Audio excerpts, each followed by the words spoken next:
Hey guys, welcome back to House of Conversations. Thank you so much for tuning in.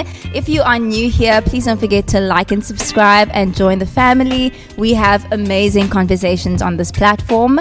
If you haven't watched our previous video on singleness, the link is in the description below. This is part 2.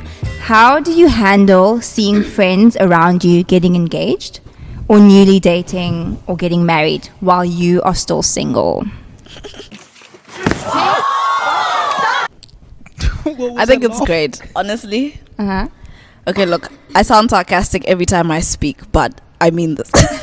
I feel like, sure, we could go into it being a point of you being jealous and feeling like that's what you want for yourself. But I don't know, maybe not for me where I am right now. I think it's very beautiful to see your friends happy and supported and loved. No. The 20s are weird. I'm guessing the 30s are also interesting. But yeah, no, most def. I am at the point where I'm super happy for my friends when they tell me about their engagements or they are like getting married, all this kind of stuff. Even when they're dating, like my housemates, both are dating, and I'm just like, bro, this is dope. You know, it's like a semblance of hope for all of us, you know.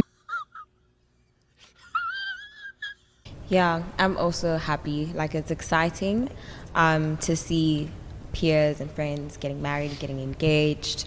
I'm not gonna lie and say that sometimes you don't think your personal development as an individual. I'm always in awe of how differential that can be in your 20s, because it's like, okay, your peers are mature enough to make that kind of a commitment, and then I'm looking at my there are other areas that I can still grow before I can make that commitment.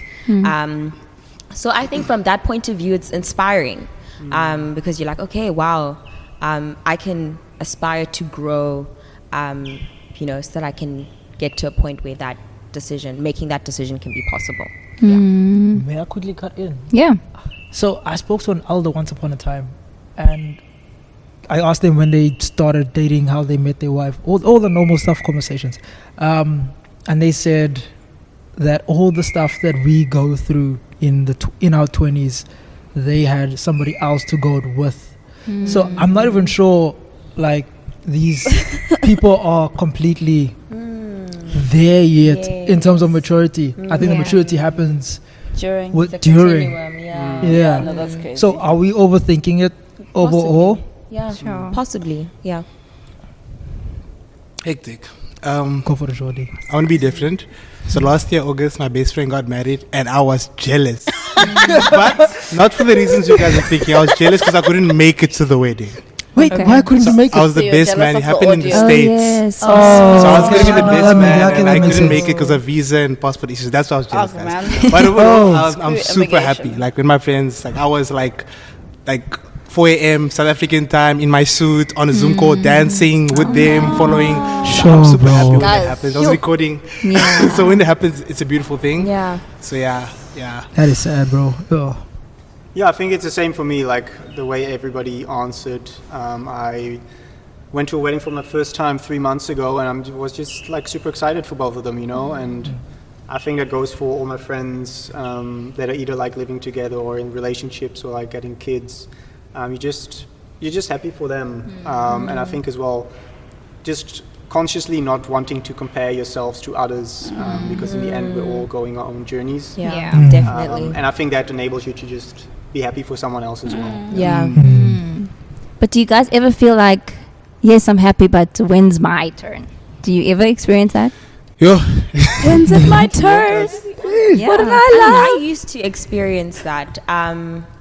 We're all different, you know, and it's something I was even saying to someone just a few days ago. Like, it's interesting how, like, when you're like in high school, it's like you're all at the same place. Yeah. So sort of comparison makes sense because you're comparing the same things, but you can never run away from the fact that we're fundamentally different people. And that means that our decisions are going to be different, our life journeys are going to be different. And you can't run away from that. Like an example would be like, say for instance, we finish school and you find someone who's like, you know what, I want to work in biology. Another person's like, you know what, I want to leave this, I want to go into banking. You know what, I want to leave this, I'm feeling called to serve God. You know, we're different. You can never run away from being an individual. So I think that just sort of made comparison irrelevant. An appreciation of my journey as an individual, like, because there is no other me.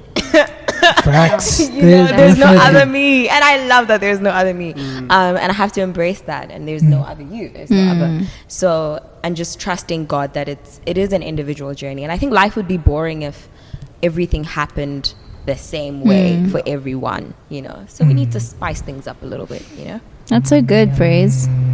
That is beautiful. Have you ever wondered how Jesus, as a human being, handled being single? Or how did some of the disciples handle being single? Have you ever wondered? Jesus got so much things done though, bro.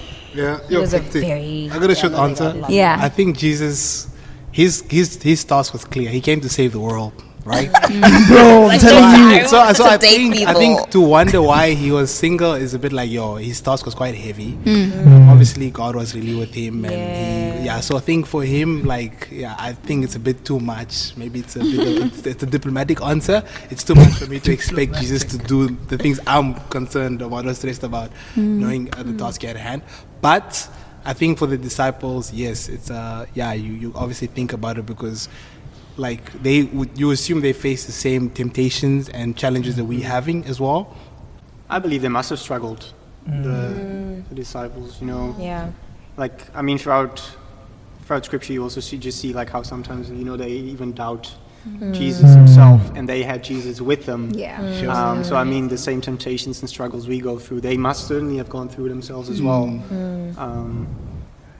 But yeah, to answer, like, if Jesus was going through that, I honestly would not know. Yeah. I mean, sorry to chip in. It does say that. I think he has to have. I'm sorry. Because it does say in the Bible he's faced all the things that we faced, right? So yeah. Because I think it would be like, I think it would be quite like cheap of him to like come and be like, I'm facing all the things you're facing, but then not desire to be. Yeah. Like, I don't know if that makes sense. Like, deep down, maybe I'm getting too psychological here, but as much as, you know, he came for a purpose and fulfilled that purpose, I feel like if, you know, the one big appeal of Jesus is he's been through everything you've been through, like of trying to be more like him, is that he faced everything you have, he's been through it, he is with you, you know, and I don't think it's fair, right, if he came and he didn't have to. Maybe it was easier for him to just be like, I don't need that, but thanks to that feeling. But yeah, I think it's likely. Sure. Cool. Thanks, guys. So what do you guys think about the idea that single people have more time than people who are married or in relationships to serve in the church? Do you guys agree with that? What are your thoughts around that? Or do you think, no, people who are married and who are dating should also be serving the same amount as people who are single in the church? Pre-kids, yes. Pre-kids. Pre-kids. Okay. Post-kids, I'm sorry, bro, hearties. Yeah. Like, a lot of our worship leaders actually have kids. And sometimes you wonder how they balance it out. Because I still remember going to church as a kid and seeing how chaotic it was getting to church alone. There was even one Sunday where my father just like locked the house and just left, and it was like, oh, okay, cool, bro. We were just chill at home. I like pre-kids. It's just two of you guys. You guys can make the time. You could disciple some kids. You could serve in youth, in student ministries. You could be a part of a lot of non-profits, stuff like that. Because people who are dating, they are similar but not the same. You still have to make time for the person, your significant other. Sure. But at the same time, God's work needs to be done as well. Yeah. And we are trying to build the kingdom. I think it's like you adapt. I always used to think, oh my goodness, you know, shame. Let me be honest. Like I like to believe that I'm career oriented, but I'm like, oh my goodness, if I end up having a family, oh my gosh, what's gonna happen? Yeah. But it's interesting how I've seen some people are able to, you know, have their cake. What did you say? Have their cake and eat it too. Have their cake and eat it too. Exactly. Like, I would give an example. Like, say I've got colleagues and friends that are, you know, because of unfortunate circumstances, single parents. But they're so productive. They're always on time. They're never late. They get their things done. They're committed to so much. So I think it's really about what you prioritize as an individual. You will always make time for things that important matter to you. Yeah. And I would like to think that there's a way around it, you know. You can have your cake and eat it too. First of all, like, I would want me and my partner to be serving in a church. Yeah. And I honestly believe that marriage is a very powerful vessel for serving in church. Because like the core foundation of marriage is sacrificial love, and I guess to serve is sacrificial love. And I think, you know, marriage being like that kind of like example, like that love that you show to each other within the relationship, within the marriage, you take with you when you go serve in whatever context that can be. Sure. And I guess like that foundation you just use as wherever you're going to be serving. I think married people should be serving in the church because they have something which I grasp, obviously, like that the love, the submitting to your husband, but also the husbands to love their wives as Christ loved the church. And I think Christ in the church is marriage. So husbands and wives being marriage. If we want to point people towards Jesus, then yeah, you know, that is also part of it.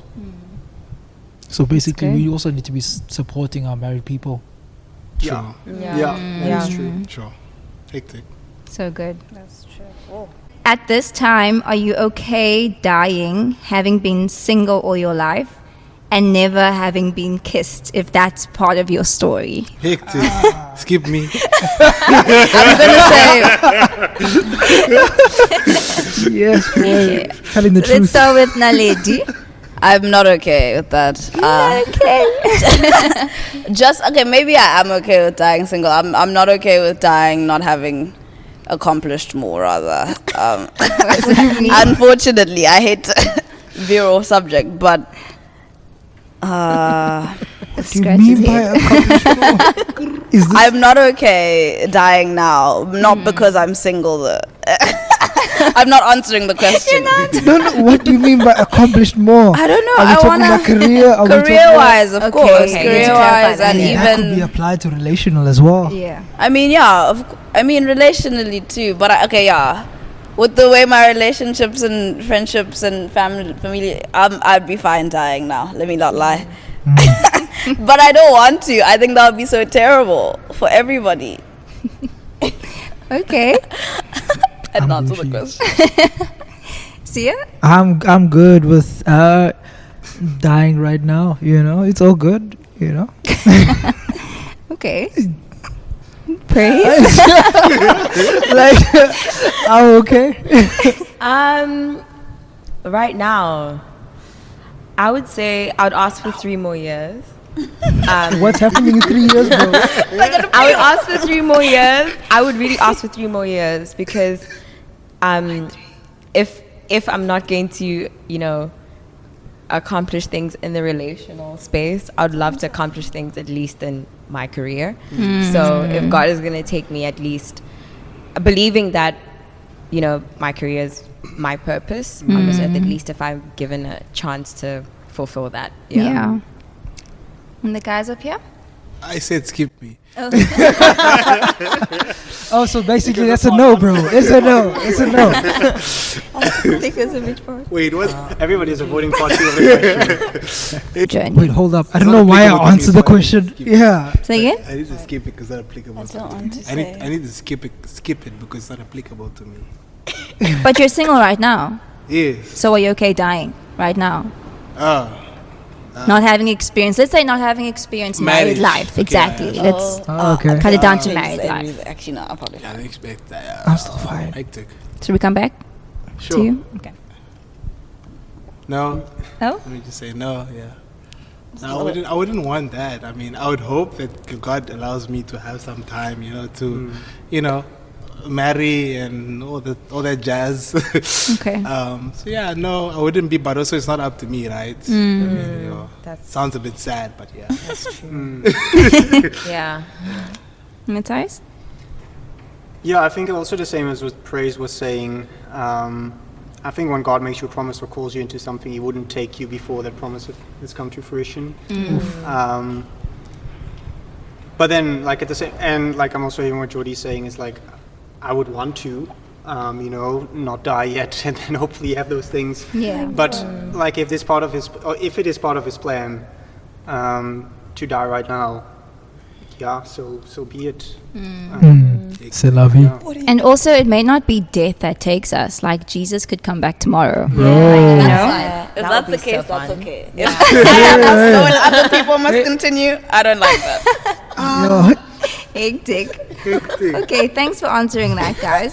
Okay, last question, guys. Do you think us as Christians, do you think we shame people for being virgins or not having had as much romantic engagement? Say for example, someone who has never dated, never been kissed, are they shamed by the Christian community? In your experience, have you seen that happen? I haven't seen. Okay, I'm lying. I saw it once or twice, but I think it was because a girl hadn't kissed the guy or something. I think that's a little bit immature, honestly. I don't think it should happen.